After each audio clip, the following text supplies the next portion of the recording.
Man, you know, this year was the third Slob Olympics that I've attended. I finished seventh in 2021, finished first last year, and then this year I also finished seventh.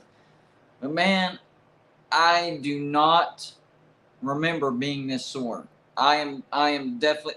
I'm talking legs, upper legs, lower legs, arms, shoulders, my core. Look, check this out.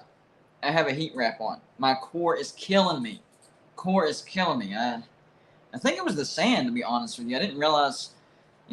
Usually when you go to the beach, it's for fun and you're just laying out there or you're playing in the ocean. Maybe a little bit of physical activity. But man, I didn't realize just how much resistance sand provides until you actually do uh, a lot of activity in it. My gosh, you talk about a workout. That right there, that was a freaking workout, guys. So I am sore all over. Didn't win back to back. Didn't win back to back. Messed up in see. I usually do the best. I do okay in the physical. I always bang out at least 30 push-ups. First year I banged out 40, but I at least do 30 push-ups in the slopes, and I always finish in the upper half of the 40-yard dash. But when are they going to get it right, guys? The 40-yard dash is an utter fiasco every freaking time. First year it was because of the park was shut down. So they put us in this street, and there's like 20 of us, elbow to elbow, and I got, right in the gut, finished fourth still. Then last year, somebody knocked the camera that looked down the finish line, so nobody knew who finished where. And then this year, the count got messed up. How do you keep messing up the 40-yard dash? I don't know. But once again, it was messed up, and it had to be thrown out because the cue was this. And it was communicated, but it was rushed. The cue is this: 3, 2, 1, go. Right? You go on go. Here's how the count went to 3, 2, 1. And then, of course, whenever 1 was done, half of them went, and half of us was still waiting on go. Messed up again. I think it should be a tradition that the 40-yard dash should be messed up at the slopes. It has to be. It has to be, and I love it. By the way, this is not me complaining. This is me stating that I had a wonderful time. I'll be back there again next year. Not sure if I'll do the 40-yard dash, so my gosh, I'm so sore. And I think they're going to relegate that into bragging rights, not actually count towards the standings. We will see. But I will be there. I can't wait till the actual location is revealed. That's next year. This is this year. And right now, we're talking, of course, conference realignment. Conference realignment, guys. Midnight Magic Musings, thank you for the $2 donation, says, so you had NFL refs at the event. I guess you could say that. Yeah, that makes sense. I like it. I like it a lot. Good job. Good job on that one.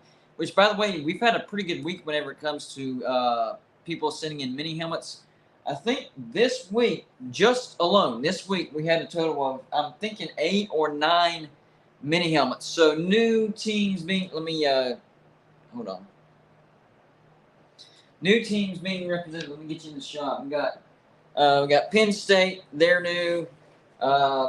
Check this out. I'm counting it though. This is a mini helmet, but it's also a cup holder and I guess a card holder or something, remote holder maybe. Doesn't matter. That's in my book. That's still a mini helmet. I'm counting it. So Memphis is in the house. We got Stanford. That's a new one. We actually got 2 Cal mini helmets sent, but I'm displaying both of them. Oh, the South Carolina one. I really like that one. The black South Carolina one. That's new. We have SMU. That's new. That's new. Fresno State in the building. Fresno State. Dogs in the house. We got Texas Tech. That's a new helmet. So let me count this real quick. It might be more than what I was thinking. 1, 2, 3, 4, 5, 6, 7, 8, 9, 10. Oh, and if I count the Rutgers, I have to count the Rutgers too, which I got 2 of those. 11, 12. 12 new helmets just this week. That is freaking amazing, guys. You are blowing me away. And just in case you're interested, there is where you see geared represent your team in the background. And of course, tax money is coming up, so we will be finishing our renovations. We're going to be extending the shelving over to the end of that door. And yes, we are going to take some 2x4s and brace the shelving because it is bowing. I realize it. I know it. That's what happens when you buy cheap shelving. So we're going to reinforce that. We're going to block the front of this. That way we can do the pinwheel of penance. It's going to look freaking amazing. And, you know, a lot of people display helmets in their background. It's college football. We love our mini helmets. We love them. But nobody, and I have looked to and fro across the YouTube world, nobody has a stadium setup. This is stadium shelving. You see how it goes back, back, back. Stadium shelving only here at Golden Blue. So I take pride in the uniqueness of that, even though it probably doesn't mean anything. I like it. I enjoy it. I think it's a good look. Anyways, enough about me. Time to talk about college football, right? This week, which, by the way, if you haven't, just a quick reminder before we get into this, please hit the like button if you haven't already. And if you weren't able to catch the live show, that's okay. You're watching this on replay, that's okay. We would greatly appreciate you hitting the like button. That is what helps these videos the most. It helps the video hit the YouTube algorithm, gets it suggested more. That's how we get more views, and that's how we grow the video. So I would greatly appreciate it if you hit the thumbs up. Keep the comments coming. That helps as well. And oh yeah, if you have something you want to be addressed, you want everybody to see it, you want me to read it, it's a question, a comment, troll attempt, you want to make fun of me, I'm okay with that. Super chat is the best way to do it. It's that little dollar sign that you see in the bottom right hand corner. Anything you put in that super chat is going to go right on the screen, just like you see the P.O. box for me to read, address. Everybody's going to see it. And on top of that, it's a great way to support the channel. And I'm going to be honest with you, us college football YouTubers, we always appreciate those donations greatly. That's what keeps these shows running. But in the off season, I'm going to tell you something. In the off season, we appreciate it just a little bit more because it does get tougher to get those views and you know, get that revenue up in the off season because college football fans, they're human. They lose interest. So those donations are even more special in the off season. Anyways, enough about me. Pac-12, I think this week, guys, could be the most important week in the history of the Pac-12, good or bad. Two directions the Pac-12 can take this week. They can survive. That's the best way I can do it. Put it. Excuse me. They can survive. In other words, I'm hearing they're supposed to have this meeting. I don't know if anything's going to be decided, but they're supposed to talk about this TV deal numbers, what everybody thinks on it. Maybe, you know, hey, do we want to vote on this? Because when they talked about it before, it wasn't even voted on. They said, George Klavka, we ain't voting on this. This is a terrible TV deal. Go. No. Go renegotiate it. Don't even put this before us. We're not voting on it. So they're supposed to have some type of emergency meeting to talk about the TV deal, possibly talking about the new additions. Colorado State is a new name that I'm being told about. And listen, I'm not bashing Colorado State. I'm not looking down on Colorado State. The reason I'm shaking my head and you know, just really wondering why they're looking at Colorado State is the Pac-12 is elitist conference. Take that however you want to. Facts are facts, all right? The Pac-12 is an elitist conference. If anybody would have told you that the Pac-12 was interested in Colorado State 5 years ago when it was solid firm, people would be like, never. They will never, ever, ever, ever be interested in Colorado State. Colorado State is not good enough when it comes to, you know, academics, research, everything else, along with athletics, to be in the Pac-12. So what this tells me, Pac-12 being interested in Colorado State tells me that the Pac-12 is getting a little bit desperate. A little bit. It also tells me that they know that they're about to lose some members. If the Pac-12 is looking at Colorado State, that tells me they know that they are about to lose some members. And yes, they're still interested in San Diego State. I see you, Alan. San Diego State, SMU. I don't know about Fresno State. I heard that they had like brief talkings or whatever. They really need to be talking to Fresno State. I think Fresno State would be a great addition to the Pac-12. So why they're snubbing Fresno State, if they are, who knows what's really going on behind closed doors. There might be conversations going on with Fresno State. Who knows? Who knows? All I'm saying is, from what I see, no Fresno State. So you want Colorado State, but you don't want Fresno State. If that's true. If there are no secret meetings behind closed doors. So I think I really do think that the Pac-12 needs to talk to Fresno State. Honestly, if you go by the list, this is just my opinion. I would say San Diego State and Fresno State 1 and 2 for the Pac-12. Simply because they lost USC and UCLA, and that would soften the blow for losing those two teams. Doesn't make up for it, not even close, not even a smidge. Not even a smidge. But it would soften it a little bit. And it keeps a presence in Southern California with San Diego State, and it strengthens the presence near the Bay Area with Fresno State. And Fresno State has a great fan base. I think Fresno State's fan base is more loyal and supportive than San Diego State. Now, San Diego State has put in more money to their football facilities, and that's one of the reasons why the Pac-12 is looking at San Diego State, that and location. But Fresno State, my gosh, they would get you some TV ratings. They own the San Joaquin Valley. They really, really do. John Teal, thank you for the $2 donation, says, I said Colorado State a month ago, another time zone. I agree with, is it another time zone? Is it out of the Mountain Time Zone? Is Colorado State in the Central Time Zone, I'm guessing? Because they already have Colorado and Utah in Mountain Time Zone. I didn't know that, if that's true. That's very interesting. Like I said, I'm not knocking Colorado State. All I'm saying is, going by, what we've heard from the Pac-12 year after year after year after year, it just tells me that the Pac-12 knows that they're either losing members or they're just trying to keep members from leaving by looking at these teams that I never thought the Pac-12 would be looking at. San Diego State, Fresno State, fine. SMU and Colorado State, what? Oh man, I would take Tulane over Colorado State. I would take Tulane over SMU. So I'm not understanding the decision making. And I know academics goes into it, research goes into it, and all that stuff. I understand that, but you're already solid in that area. The Pac-12 is, even though USC and UCLA have left, you're still the elitist whenever it comes to all that. You need to make sure that you don't fall off in football, which has been your Achilles heel.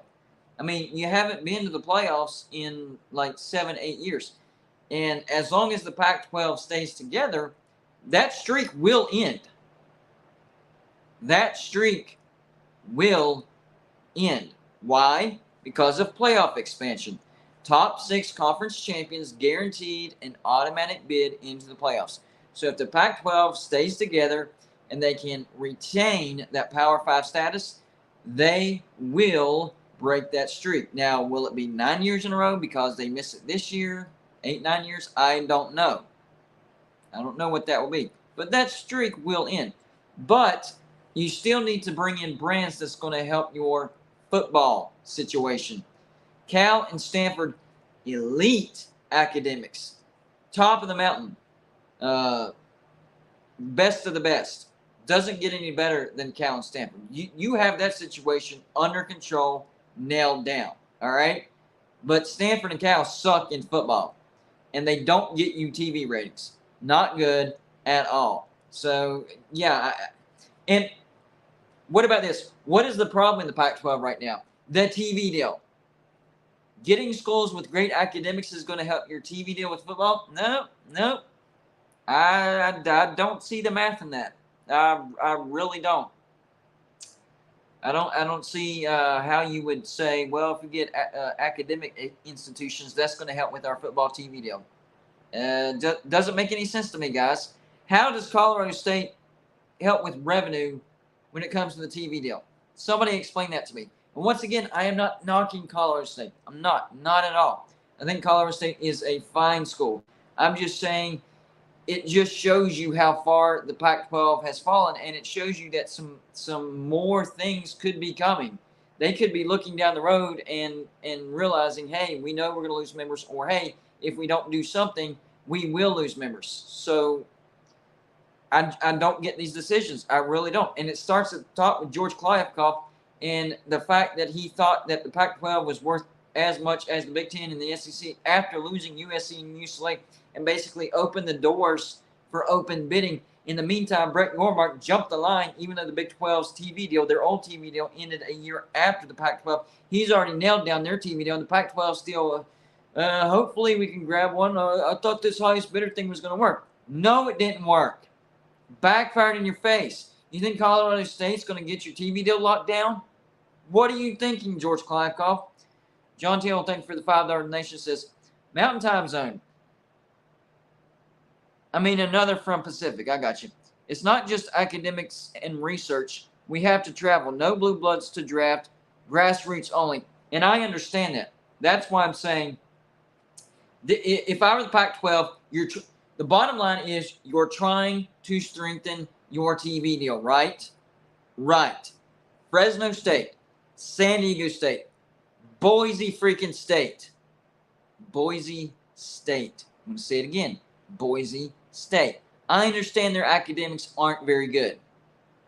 Okay? I understand that. They're like the West Virginia in the western part of the United States. I understand that. But they have a great football brand whenever it comes to the football side of things. Great fan base support, all that stuff. They would make money for the Pac-12.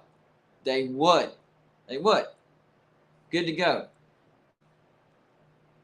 And Colorado State is a good rivalry, so you are bringing that in. But if you're comparing, it's like a list. You go down the list. Where does Colorado State fall on the list? Okay, I would say San Diego State has a better football brand than Colorado State. And this, we're talking football right now, okay? I would say Fresno State better than Colorado State, so they're down to third. Boise State better than Colorado State. That's 4 right there. Tulane, as of right now, yes, better. So just by rattling off those names right there, they fall down to 5th on the list.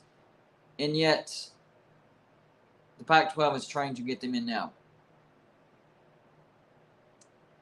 And I'm not saying that it's necessarily a bad decision by the Pac-12. It's just a decision that reeks of desperation. That's just my opinion. Now, one thing I want to talk about tonight is the Big 12 and who they could be going after. Now, we've heard that the Big 12 is talking to the Four Corner schools, and more and more sources are confirming that. And it started with Arizona. Arizona's fed up with what's going on in the Pac-12. They started talking to the Big 12. Apparently, that conversation led to opening the door to talking to Utah, Colorado, and Arizona State. Buffalo's Wire confirmed that Colorado has been talking to the Big 12. And now the team that has been keeping their mouths shut, I'm starting to hear sources out of Utah, and I'm going to do a video on this tomorrow. I was going to do it today, but I just ran out of videos. I don't want to end up doing like 5 videos in one day. I think 3 is enough.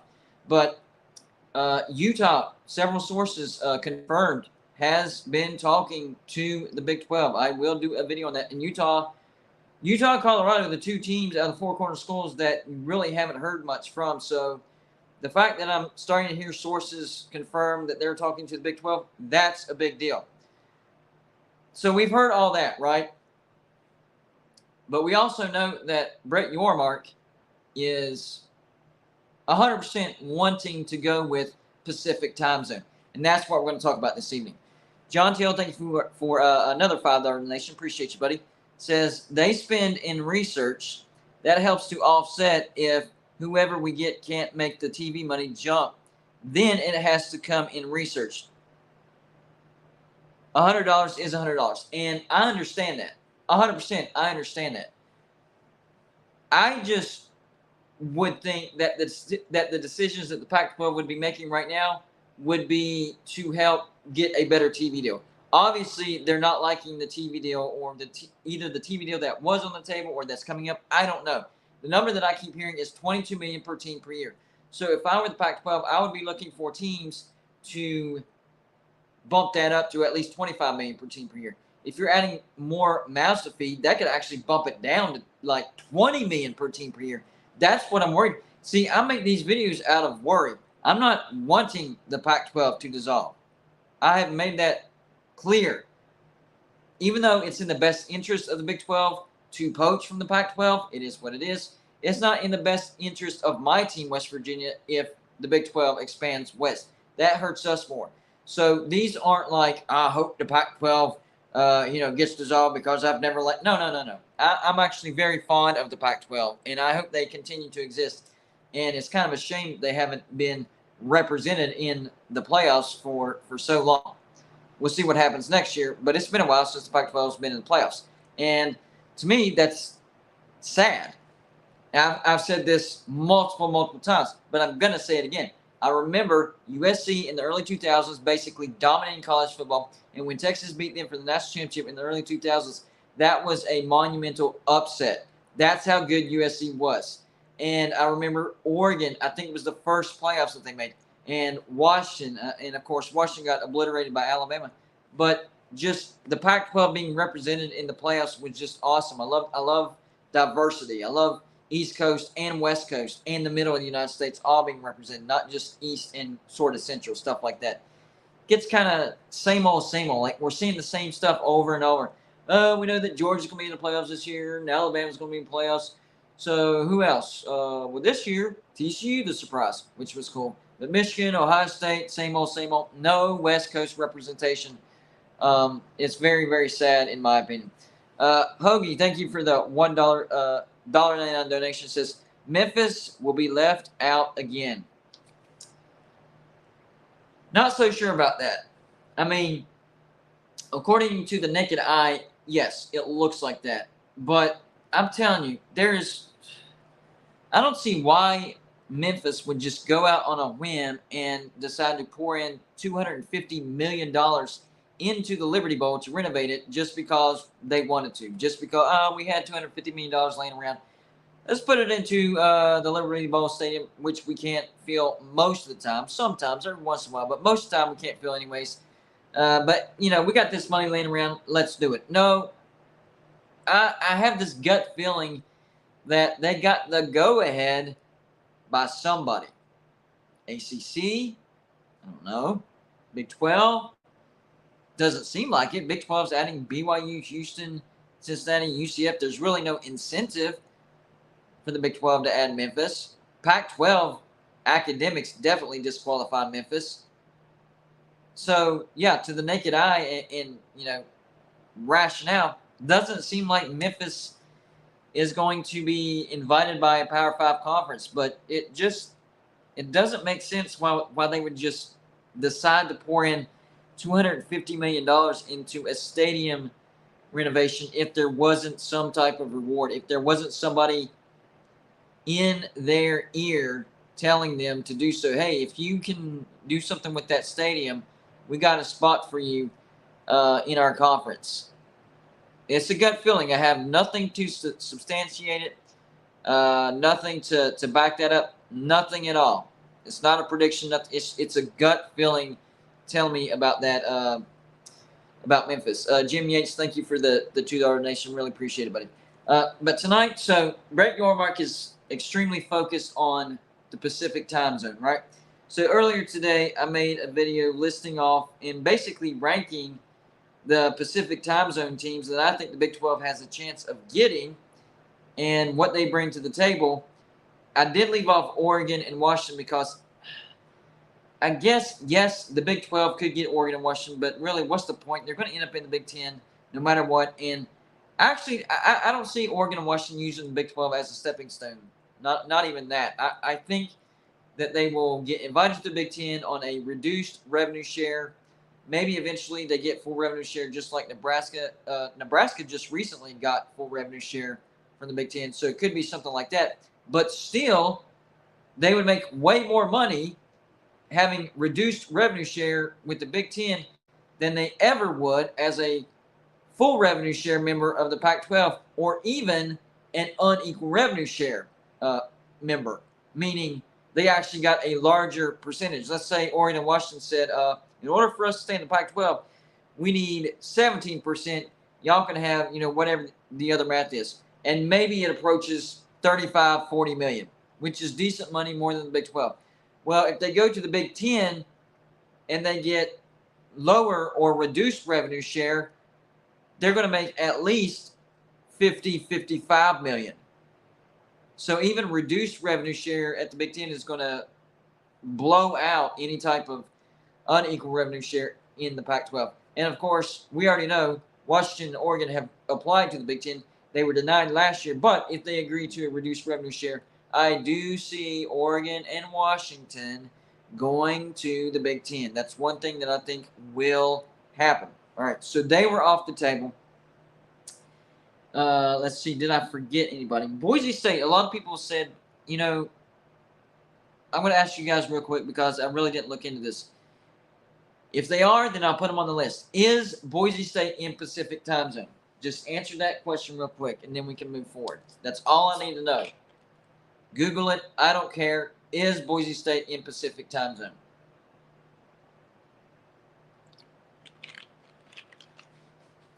Yay or nay, guys? What you got? I'm just being honest. I don't know. No, they're not. That's why I left them off this list, because I thought they weren't. But people in the comments section of the Pacific time zone video were saying, why no Boise State? Well, I was like, I didn't realize that they were in Pacific time zone. Well, I just know people were being airheads, as usual. All right, Boise State rightfully off the list, not because they're a bad brand. They're just not in the Pacific time zone, all right? That's why they're eliminated. So everybody's talking about the Four Corners, right? In Arizona and Arizona State, they don't have daylight savings time. So up until mid to late November, they actually are Pacific time zone. So if the Big 12 is able to get the Arizona schools,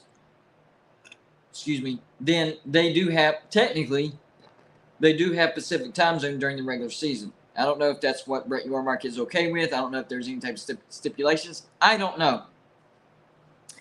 But even with that, I have Arizona and Arizona State 4th and 5th as far as teams that the Big 12 should go after in the Pacific time zone. I have Arizona State actually above Arizona at number 4, basically because they were one spot higher in TV viewership in the Pac-12. And on top of that, with Arizona State, you get more of the Phoenix TV market. With Arizona, you get more of the Tucson TV market. And we all know that the Phoenix TV market is way bigger than the Tucson TV market. And I understand Arizona does pull some from the Phoenix, but Arizona State owns the Phoenix TV market. So they would be good gets for the Big 12, and I'm firmly convinced that the Big 12 is talking to the Arizona schools, but I think the Big 12 can do better.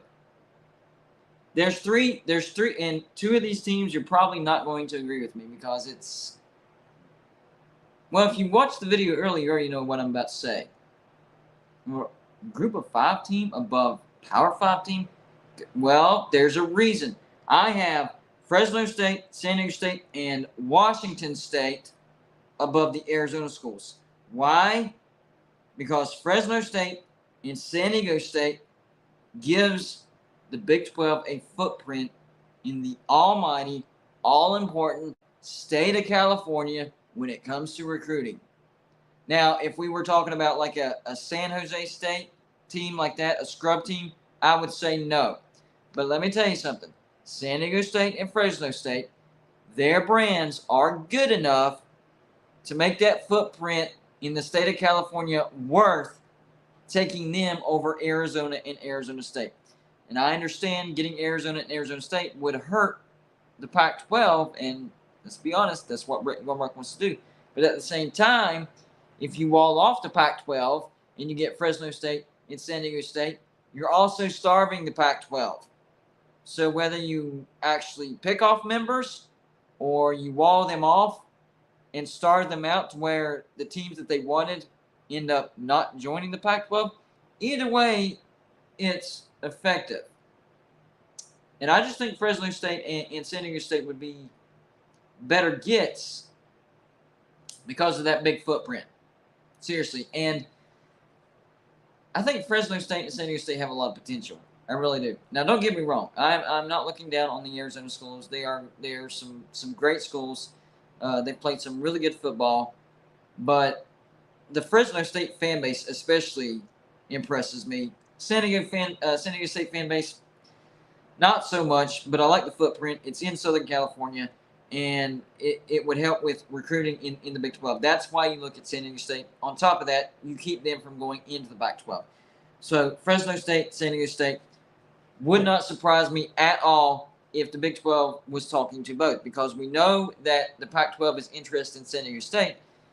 And we've heard that the Big 12 has had sort of kind of brief talks with Fresno State. I would really like to know how in depth those talks went with Fresno State, because I actually think that's a wild card. I think Fresno State is a wild card as far as adding to the Big 12, and I think they bring more value than people realize.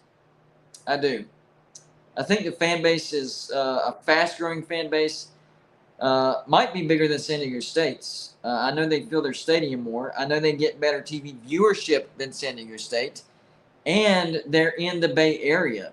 So we know that the Big 12 has no chance whatsoever of getting Cal and Stanford. That's never going to happen. Cal and Stanford would drop football before they join the Big 12. That's never going to happen. So if you want to get a brand that's near the Bay Area, it's not exactly in the Bay Area, but it's near the Bay Area, Fresno freaking State. And right now, Fresno State has a better football brand than both of those schools, Cal and Stanford. So we can talk about the established Power 5 label versus the Group of 5 label all we want. If you actually watch football and you watch these teams play, you know that Fresno State is putting a better product on the field right now. And I know the clause in the Big 12's TV contract doesn't guarantee any money if they add a Group of 5 members into their membership, but that's only a starting point, just like $20 million is guaranteed if you add a new Power 5 member. That's just a starting point. It doesn't mean they're only adding $20 million and then you have to split it again 13 ways or 14 ways, 13 ways or 14 ways instead of 12 ways. No, it will give them power. That's just the start. 20 million is the start, and then they can renegotiate to where at least everybody's still making 31.5 million, possibly more. They're not going to take a dip. If that was the end-all, be-all, then the Big 12 would never, ever expand again. If that was the end-all, be-all, then that clause or those clauses would effectively end conference expansion for the Big 12 forever, because they wouldn't add a Group of 5 team and just end up splitting the pie more times, or add a Power 5 team and just add 20 million and have to split the pie more and everybody's revenue goes down. It would never happen. So you have to understand the clause in its context. That's the guarantee. You add a Power 5 team to the Big 12, guaranteed 20 million, and then we'll see what kind of value they bring to the TV deal. And everybody would still at least get paid 31.5 million, but could be bumped up, I don't know, 32 million, 35 million, just a guess, but it would at least stay 31.5 million. Not sure about the Group of 5 clause. Depends on the brand. Fresno State is one of those brands that I think could keep that number at least the same, 31.5 million. Don't think it would bump it up, but could keep it the same. San Diego State could bring it down a little bit, but once again, that's a footprint in the state of California, and you're keeping them from going to the Pac-12. Solid recruiting trail right there. I think it's worth it. Washington State. I will say this. If the Big 12 isn't trying to have some type of communication, or however you want to word it, with Washington State, then they're fools. Fools. Washington State has a lot more value than people realize. Washington State was 4th in Pac-12 viewership, just behind Utah. They have a bigger fan base than Utah, though. 25th largest fan base in the entire nation, one of the biggest in the entire Pac-12. And I mentioned it in 2 of my videos today. You can't forget about the tradition where Old Crimson, the flag of Washington State, has been flown at every college game day. And they have a coordination where they figure out where the game day is going to go from week to week. And they call the local alumni and make sure that there is a Washington State flag flown at every ESPN game day. That's exposure. I know it's just a flag at game day, but it's still exposure. It makes you, even if it's just subliminal thinking, it's exposure. Washington State would bring a lot of value to the Big 12. If the Big 12 isn't trying to get in contact with Washington State, then there's something wrong. I understand that they've been focused on the 4 corners, and that's all well and good. Utah brings great value. They just won the Pac-12, rabid fan base. You would lock in the Holy War. Absolutely, bring in Utah. Bring them in. Utah is amazing. I love that fan base. But as far as, gets you the Pacific time zone, which is what the Pac-12 wants, gets you a large fan base, which is what the Big 12 wants, gets you a really big fan base, another check mark. 4th highest viewership in the Pac-12. Also what the Big 12 wants. Checks all the boxes. The only thing that puts it ahead of Utah, and I know Utah's not in the Pacific time zone, but I would still have Washington State slightly above Utah, is that Pacific time zone and how much Brett Yormark wants that 4th time zone. And a lot of people are arguing that the going after Gonzaga gets them the footprint in the state of Washington. Well, yeah, for basketball, but that's about it. And Brett Yormark wants that footprint in football.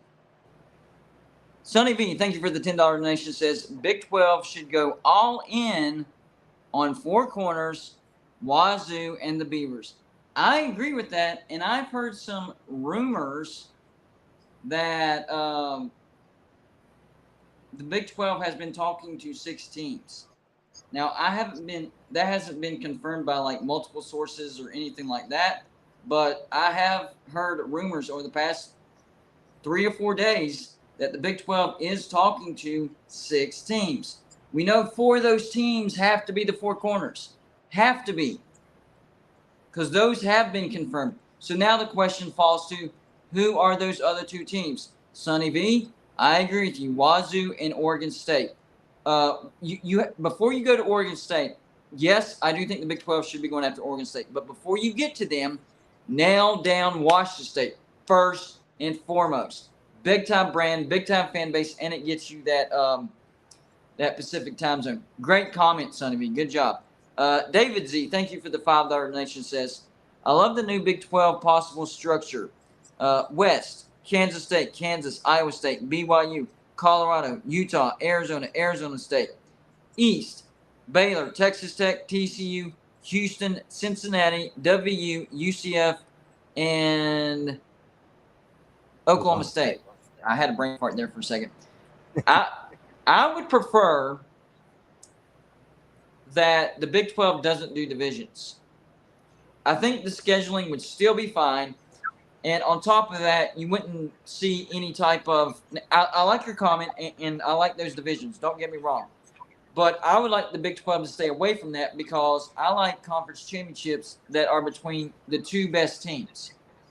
So when you do divisions, sometimes you can end up with a conference championship between the best team and then the 4th best team because the 2nd best team is in the same division as that division winner, so they're disqualified from the conference championship. That's what I'm hoping for. What are your feelings on that, Joey, as far as conference championship structure? Well, all the conferences have gone away with divisions, so I don't think there'll be a division at all. There might be a like what looks like a pod. That won't really be a pod, but like WVU, Cincinnati, and UCF grouped together in a pod. I think the Big 12 will go to 14 teams. So I don't see us going much higher than that myself. Now, I didn't come in here for that though. I came here to see your face. What we talked about today, we just got a green light on it, buddy. We got to go. Really? You know what we talked about? Yes. All right. I'll let you go ahead.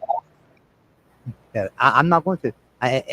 It's your thing, and it's really great that we got it. I would just start tomorrow. I just letting you know I wanted to see your face when I told you. So, No, it's a seriously. go. No. This was your baby. You get to talk Yeah. about it. I'm telling you. It's you. Go. Well, we partnered up. We partnered up with Mint Mobile, and so we will have a special link for you guys to be able to go to get a Mint Mobile device or get a Mint Mobile service for $15 a month, as low as $15 a month. I bet none of you are paying $15 a month cell phone bills right now. So we'll be putting that in the chat probably starting tomorrow. We'll put it in video starting tomorrow, and so we're excited about it. I'll tell you, so Very. we've got a partner. All right, You know what the I cool will thing get out of was? here. What's that? Hold on. You know what the cool thing was about that? I started talking to my brothers about the possibility of this partnership, and I didn't know that they switched over to Mint Mobile, and they're like, man, I didn't know that they were interested in y'all, and they both switched over to Mint Mobile, and it's so much cheaper with the same, um, network. Yeah, I yeah, didn't even. I'm gonna be honest with you. I didn't know much about them until I got the offer from you, and then I started talking to my brother. So it's bigger than what I thought. yeah. So Awesome. So it is it's official, very exciting. people. It is official. Golden Bluetooth has a sponsor, and it's not some local. Don't know who they are. This is Mint Mobile we're talking about. So we have a national sponsor / partnership. Very happy about that. Awesome stuff. All right, man. Awesome. Great job. You're doing a great job. That's the only reason we get them. Another step Zero for forward gold. from Golden Bluetooth. All right, I'm out of here, guys. See you later. Well, this live show just got even better. Appreciate that update, guy. We've been Sorry, I'm not going to apologize for that. We've been working on that partnership, sponsorship for a while now, and we finally landed it. So, and the big thing about landing a partnership sponsorship is once you get one, that opens the door for others. So I'm super excited. That was a huge step that we wanted to take. We finally locked one down, and it was a good one. I'm happy about it. To get the approval, man, Anyways, we'll talk. You'll see more about that tomorrow once we start running the ads for that. But anyways, referring back to the super chat I saw earlier, where who was it? I don't want to mispronounce your name or say the wrong name.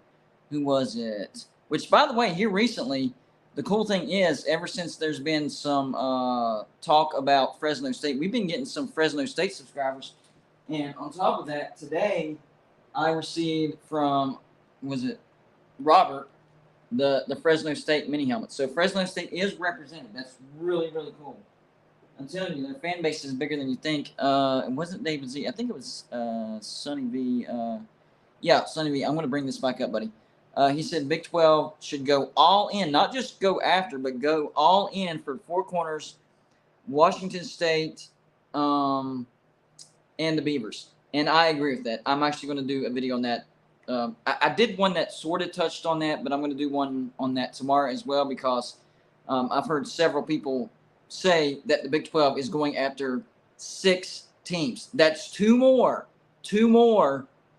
than the Four Corners. Who are those 2 teams? This is why I made this list. So the Four Corners takes 4 of those spots, right? But there's 2 more open spots that they're talking to. So I made this list. You got to mark off Arizona and Arizona State because they're in the Four Corners. You got to mark off Stanford and Cal because they're never coming to the Big 12. So if that's true, they're talking to 6 teams. It truly does come down to Washington State, San Diego State, Fresno State, and Oregon State. Should they do what Sonny V suggested? 4 corners, Washington State, Oregon State. 4 corners, Washington State, Fresno State. 4 corners, Washington State, San Diego State. 4 corners, and Oregon State, Fresno State. Oregon State, San Diego State. See what I'm saying? Now we're getting into the situation where, all right, we know they're talking to the 4 corners. That's been confirmed. Who are those other 2 schools? Are there any other options out there? Could Boise State be on the table? I don't think so, but you can't. Excuse me. You can't count them out. There's the other option. Absolutely. 4 corners, San Diego State and Fresno State. It's possible. I also doubt Boise State, but I'm just saying possible. Martin Hinder, thank you for the $2 donation, says, only bad thing about Washington State is it's remote near Idaho. Yes. Funny that you mentioned that because we just talked about Boise State. So what if it's the 4 corners and Washington State and Boise State? When you sit down and think about it, that actually does make sense because they are close together. Boise State's in the not way western part, but like centralish western part of Idaho. And Washington State is on the eastern side of Washington. They're not like Washington and they're in Seattle on the other side of the state. Remember, Washington's a decent sized state. So Wazoo is on the east side. They are out in the middle of nowhere. You are right about that. But they are near Boise State. So it wouldn't be totally ridiculous to bring in Washington State and Boise State. I would see that. I would think that would make sense. You're bringing in Washington State, and I just listed their credentials. 4th in Pac-12 viewership. Top 25 largest fan base in the nation. They get their university flag on every college game day, so there's you some exposure. They do have some clout in the Pac-12. Now, they're not your USC or your Oregon or Washington, but they're right there with your Utahs and your, I don't know, Arizona States, that caliber. They're not like in the bottom like your, when it comes to football, they're not like your Cal, Stanfords, Colorado right now. We're talking about right now. So, yeah, I could buy it. I could buy that. Boise State, one of the best group of 5 football brands right now. I know Boise State gets crapped on. I know their location is not great. I know their academics aren't great. But if we're telling the truth right now, and we're not jiving, we're not, trying to be cute, Boise State has one of, if not the best football brands in the entire nation when it comes to group of 5. And no offense, Fresno State fans, better than Fresno State. It's true. The success that they have and the fan support that they have, better than Fresno State. But Fresno State has the better location.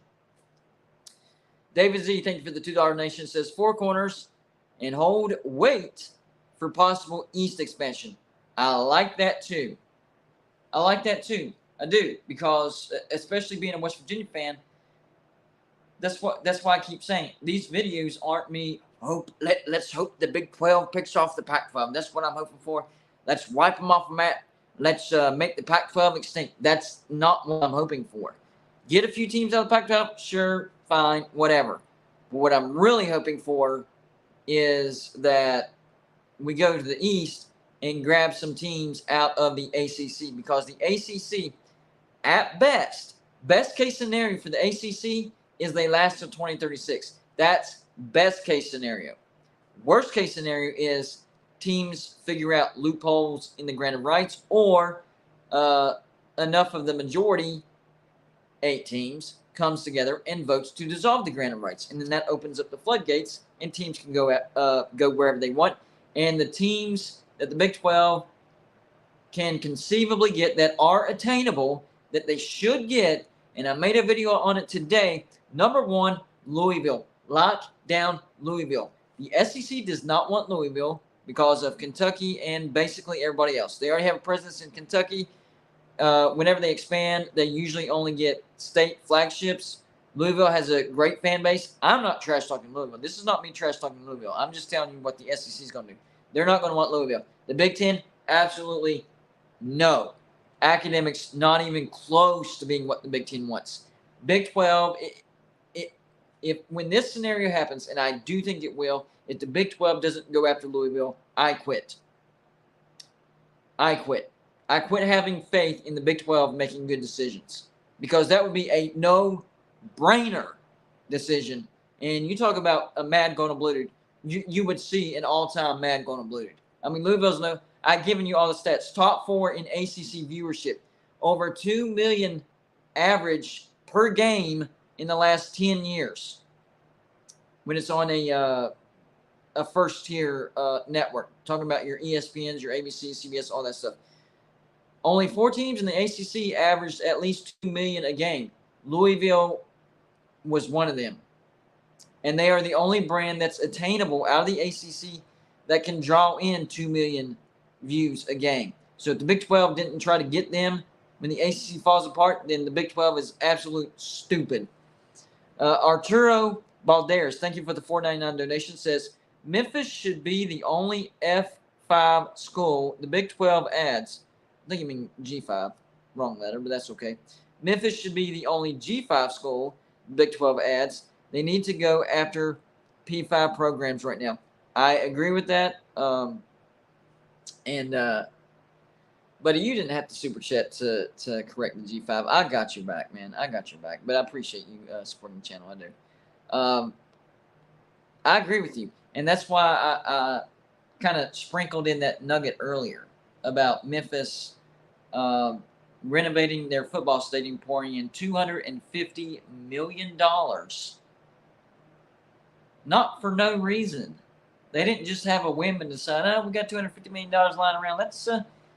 Let's renovate the Liberty Bowl. Let's go, guys. No.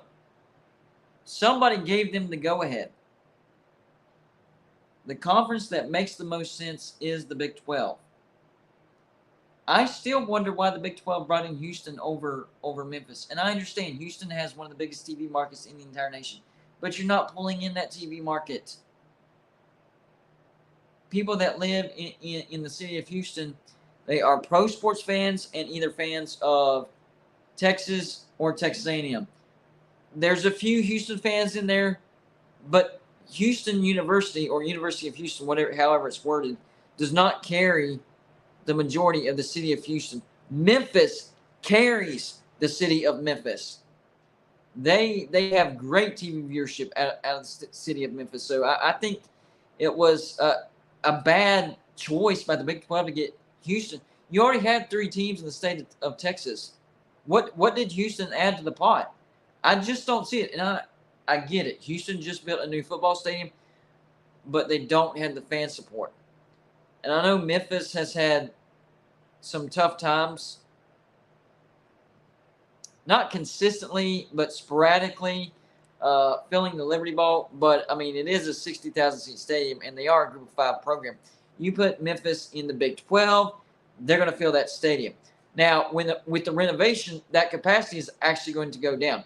They are going for amenities. So I think it's going to go down from 60,000 to around 52,000, something like that. So still a pretty big stadium, and it'll be much easier to fill as well, and they're going to make a lot more money because of all the amenities.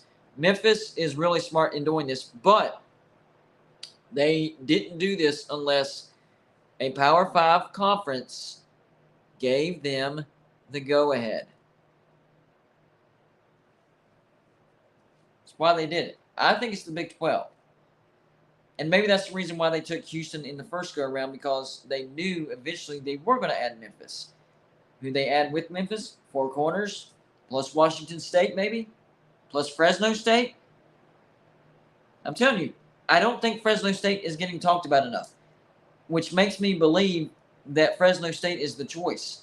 Because what have I said? The teams that are the sneakiest, in a good way, the quietest, you don't hear much from them, You don't hear much about them. Boom. Those are the ones that surprise you. And we hear that the Big 12 has kind of sort of had roundabout talks with Fresno State. Maybe that was the Big 12 trying to muffle it, say, no, shh, shh, shh.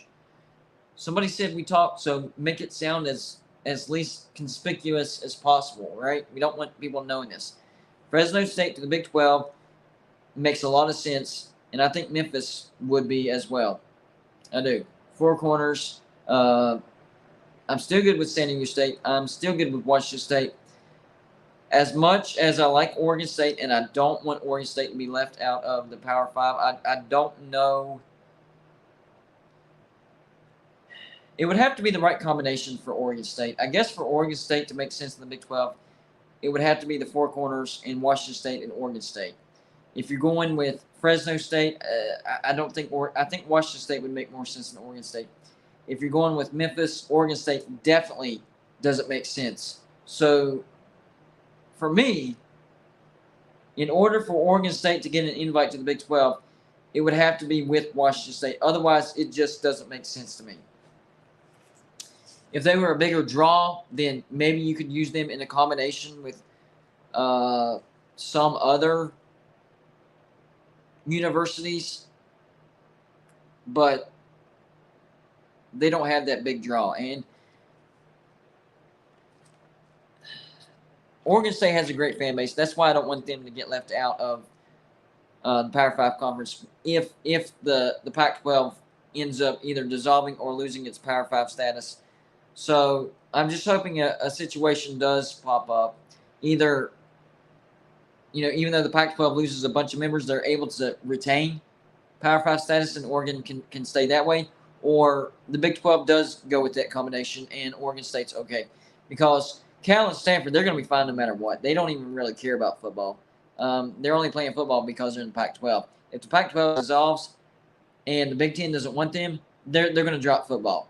There is no option, none whatsoever, that I would ever see Cal and Stanford go to the Big 12. If that happened, that would be the most shocking conference realignment I would ever see, ever, because I just don't see it happening. It just doesn't fit. It doesn't even make sense. You look at a team like Fresno State in a group of 5, they're recruiting right now. They're recruiting close to what a lower Power 5 team does. All right, close. You put Fresno State in the Big 12 or even the Pac-12 for that matter, and their recruiting goes up to Power 5 level, and they go from a really, really good group of 5 team to a good Power 5 team. I think Fresno State is one of those group of 5 teams that would make an easy transition, into the Power 5 conference. Reminds me a lot of Utah. Yep, reminds me a lot of Utah. I had a feeling whenever the Pac-12 picked up Utah, it was going to be a seamless transition into Power 5 football because Utah had already figured out how to recruit. Utah already had a great fan base, hostile home environment. Fresno State has all that stuff. Fresno State already has the winning tradition. Fresno State already has great recruiting for a group of 5 school. Fresno State already has the hostile home environment. Fresno State is not afraid of Power 5 teams. They beat Power 5 teams in bowl games. When you're a group of 5 team and you are not scared of Power 5 teams, the transition into a Power 5 conference is going to be that much easier. That's why I'm high on Fresno State. And that's why I think that Fresno State was or would be a great fit, easy, seamless fit into the Big 12, just like Utah was an easy, seamless fit into the Pac-12. The similarities are ridiculous. You'd basically be making the same decision that the Pac-12 made whenever they brought in Utah. What's Utah doing now? They're winning the Pac-12. Sure, they're picking up stupid losses that they shouldn't be picking up, and keeping the Pac-12 out of the playoffs, but that's fixable. That's fixable. Fresno State after Washington State, I would agree with that. Fresno State after Oregon State, I would disagree with that. I like Fresno State and Washington State. Those are the two that I would take together. Yes, I would take Washington State before Fresno State, just because they would bring in more revenue than Fresno State. Now, once Fresno State would be in the Big 12, maybe they can work their way up, but immediately Washington State would make more money. Oregon State, that's a different story. I think Washington State and Fresno State would be a tremendous 1-2 punch for the Big 12 if they were to go out and get them. I do. That would be amazing. Arturo Baldoris, thank you for the $4.99 donation. Says App State isn't afraid of Power 5 programs. That is true. Straight up giant killers. Not saying they'll ever get an invite to a Power 5, but they've proven they can hang. I agree with that. Appalachian State has come a long way from being an FCS team to now being a pretty solid team in the Sun Belt. I would say it would make a lot. Here's the path for Appalachian State to get into a Power 5 conference. Here's their path. If the ACC starts suffering casualties and they start losing their North Carolinas, maybe an NC State, Appalachian State, and East Carolina, for that matter, would be perfect replacements for those. And as long as you don't lose too many of your Power 5 teams, the ACC would still look like a Power 5 conference. In fact, think about this, guys. I think if you put Appalachian State in the ACC with ACC money, ACC recruiting, I think you could be looking at Appalachian State definitely having more success than Duke. That's not hard. That's easy. Definitely having more success than Wake Forest. Remember, what we're seeing with Wake Forest these past couple of years, not normal.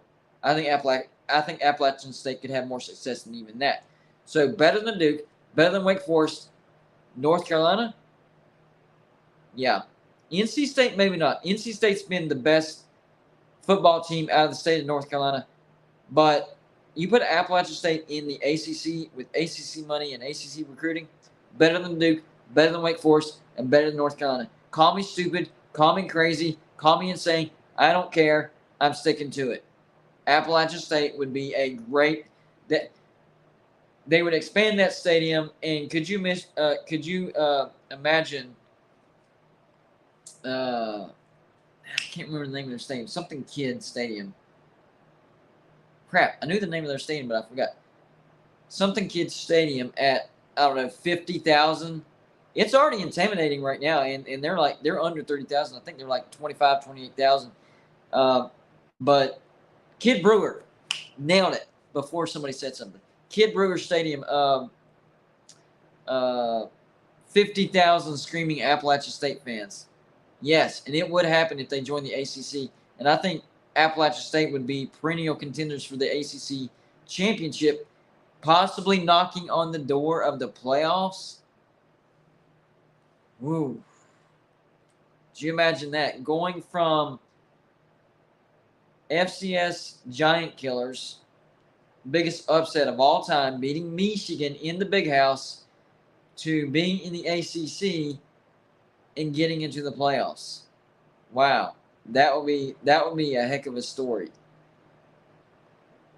And I would throw East Carolina in there as well. I think East Carolina, they already have Pirate Stadium already has 50,000 seat stadium.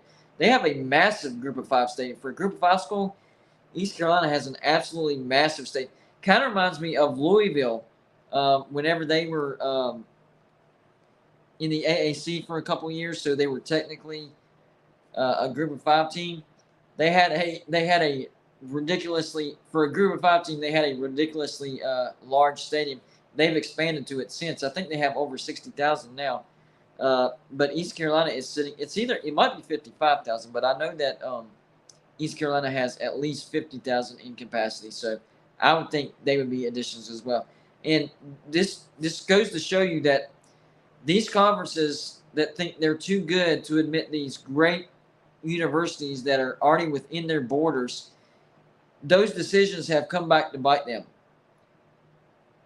I guarantee you, if the Pac-12 had added, say, a Boise State, maybe San Diego State, maybe Fresno State 5 years ago, we wouldn't be talking about this do or die situation right now. I'm not saying that USC and UCLA wouldn't have left still. They still might have. But the Pac-12 would be in a much better situation. We'd be talking about a Pac-12 that probably had a decent TV deal, still had 12 members, maybe looking to expand. Instead of just trying to survive, maybe looking to expand. Look at the ACC.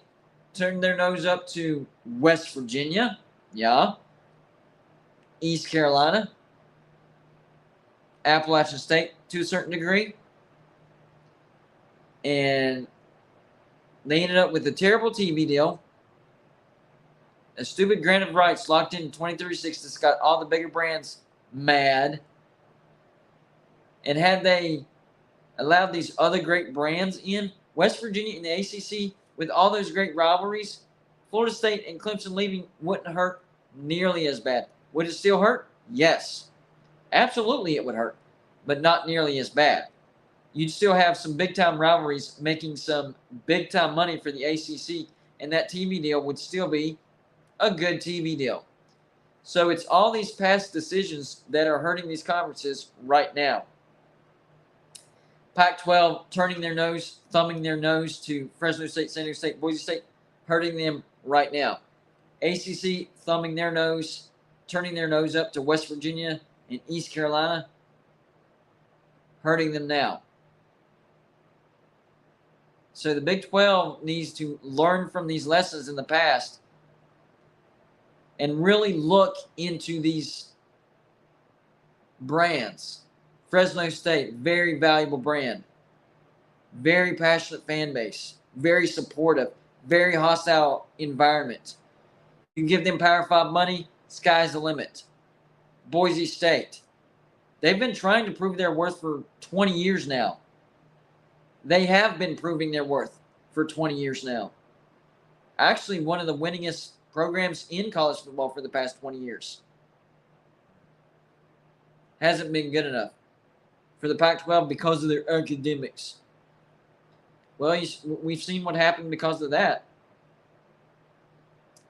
And the Big 12 choosing Houston over Memphis or Boise State doesn't make sense to me. I like the BYU pickup. I understand the Cincinnati pickup, and I like the UCF pickup as well. But the Houston pickup, I don't like it, and I don't understand it. The Big 12 should have gotten either Memphis or Boise State over Houston. Fresno State even. That's just my opinion. I'm just hoping that decision doesn't come back to haunt the Big 12 as well. I'm trying to figure out, why did they bring in Houston? And the only argument that I get is that TV market. But Houston does not draw that TV market. A very, very, very, very small percentage of that TV market is what the Big 12 brings in. So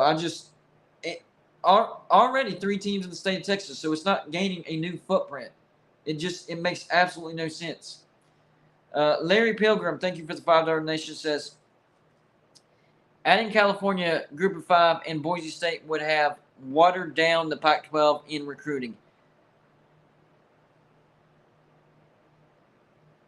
Maybe in the moment, and I'm talking hindsight 2020, but it would strengthen the football brand of the Pac-12. Watered down recruiting, maybe. I don't think that's a statement that we could be like, yes, 100% it would happen. I think that's a statement more like possibly, likely maybe, possibly, but not it would have 100% happened. It would have helped the football brand for sure, 100% for sure. And that's exactly why the Pac-12 is in the situation that it's in right now, is because they're not being able to get the TV deal that they want because they don't have the football brands or the football product on the field that people are wanting to throw money at. John Waffle H2P says, Big 12 should have gotten UConn. You know what? I will agree with that because at the time, UConn's football program was actually pretty good whenever the Big East transitioned over to the AAC. Now, whenever UConn went with everybody else to the AAC and their football program then started tanking, then they went independent, and now they're really in bad shape. Except for this past year, Jim Moore has done a fantastic job. But if you rewind the tape to when UConn was actually in the Big East, they actually had a good football program, and it would have made sense in a way to bring in UConn with West Virginia. Now, having said that, you also have TCU, and this is back when that rule existed where if you have a conference with 12 or more members, you have to have divisions. So bringing in West Virginia, TCU, UConn, and somebody else. Who would you bring in with? Memphis? I think that's a solid four team group to bring in. West Virginia, UConn at the time was strong. Not now. Don't think of UConn now. UConn then. And then basketball, we don't even need to talk about UConn basketball. UConn basketball is one of the best in the nation. But UConn football back in the Big East was really, really good. They won the Big East several times. They went to New Year's Six Bowls, BCS Bowls. They were good. And they packed out Husky Stadium, which is not that big. I think it's like 45,000. But still, they were having success. They were getting some viewership. And UConn football is rebuilding right now, but still, it's nothing like what it was back then. It was a much better brand of football back then. So I can buy that John Waffle H2P if we go back to when West Virginia was added. If you would have added UConn as well, and then all right, John Waffle, now you're being dumb. No, UConn was not a better option than West Virginia. That's you took a step past reality, buddy. Basketball brand, yes, but we all know that football is what drives conference realignment. UConn doesn't have near the brand that West Virginia does. I was with you until you made that comment that went past into rivalry mode, is basically the way I can put it. Anyways, back in the Big East days, adding UConn and West Virginia together would have made sense because UConn was much stronger than it is now. Still not as strong as West Virginia. Everybody knows that. Common sense. Along with TCU, I would have brought Memphis in with that. And you're looking at the Big 12 with 12 members. Instead, they just brought in West Virginia and TCU, and the Big 12 became a 10-league school. And I think that's what ultimately led Oklahoma and Texas to leave for the SEC, because the Big 12 did not have any plans of expansion before Oklahoma and Texas left. I have a sneaky suspicion that Oklahoma and Texas wanted the Big 12 to expand, but they were standing pat. And so finally, the SEC came and called them with the money. Big 12 not going to expand. We're gone. And then the Big 12 becomes reactive. I'm hoping with Brett Yormark, and it looks like it, Brett Yormark is proactive, not reactive. And that's what we're seeing. We're seeing the Big 12 talking to the Four Corners schools. Then I've heard reports that the Big 12 is talking to 6 schools. So it's Four Corners plus 2 others. We went through the options. My favorite options, I'm just going to lay it out there. My favorite options would be Four Corners plus, Washington State, and Fresno State. That is my favorite. So that's going to be an interesting video that I'm doing tomorrow. But I agreed with that comment right there, John Waffle. But the comment that you said that UConn was a better option than West Virginia. Number 1, geography, way worse. Number 2, football brand, way worse. So really the only thing that you had to go on was basketball. And, of course, UConn, yes, does have a better basketball brand than West Virginia. But basketball is not what brings in the money for conference realignment. So, man, you had to take that extra step, didn't you? You had to take that extra step. But I do agree with that comment. Anyways, it's that time, guys. Time to wrap it up. I have to take the kids to school in the morning, so we got to wake up early and do that whole routine. And I've got to put out some good videos for you guys. A groggy, lazy, gonna blue dude is not good for making good quality videos. So I have to get my rest and make sure that I'm well rested and refreshed to give you guys some good videos. But we are happy. Golden Bluetooth. If you weren't here earlier, Golden Bluetooth does have a sponsor now. We have partnered with Mint Mobile. They have accepted us to be a sponsor and a partner. So we have an official, and it's a national brand, and that's going to open up a lot of doors. So Golden Bluetooth took a big step today. Big step. Massive step. Getting that first sponsor is the hardest thing. Once you get that first sponsor, that opens up the door to get, future partnerships and future sponsors. So keep your eyes out for the ad. We will start putting out the Mint Mobile ad tomorrow. And by the way, they did not pay me to say what I'm about to say. I did not know much about Mint Mobile until we looked into this, until they reached out to us and said, hey, give us a sample of what you can do for an ad. We gave them a sample. They liked it. They accepted us today. Mint Mobile is actually a pretty good company. I didn't know this. I did not know this. Until I started talking to my brothers. I said, hey, we're talking to this company called Mint Mobile. I don't know much about them. Both of my brothers were like, oh, we switched to Mint Mobile 2 years ago. I was like, what? I didn't really know about that. I didn't know about this company that much. I mean, I knew some of them, but not that much. I was like, yeah, that company is cheap, and they use the same network as these other brands. You save a lot of money. So I'm actually looking into it as well. So they offered me a free line, so I'm gonna. I've been trying to. It's amazing. So I'm gonna try to.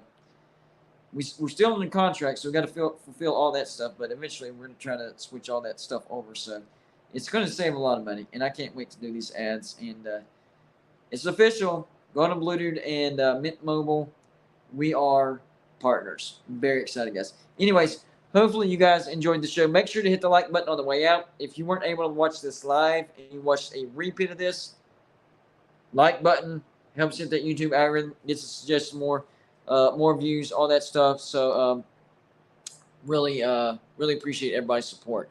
We just keep taking one step after another, and it's not because of me, because I'm just talking in front of a camera. It's because you guys like my content. You hit the subscribe button. You tell people about it. You comment in the comment section, and you hit the like button. That has culminated into Golden Bluetooth growing into a brand that I did not see coming. I have confidence in myself, but at the same time, until you see something actually starting to come into focus, you really don't actually see it happening until it actually happens. It's craziness. But anyways, y'all have a good rest of your day. Hopefully you didn't have too bad of a Monday. I know the Monday blues are difficult sometimes, but hopefully we ended your Monday on a good note. But for tonight, guys, it is official. Golden Bluetooth is out.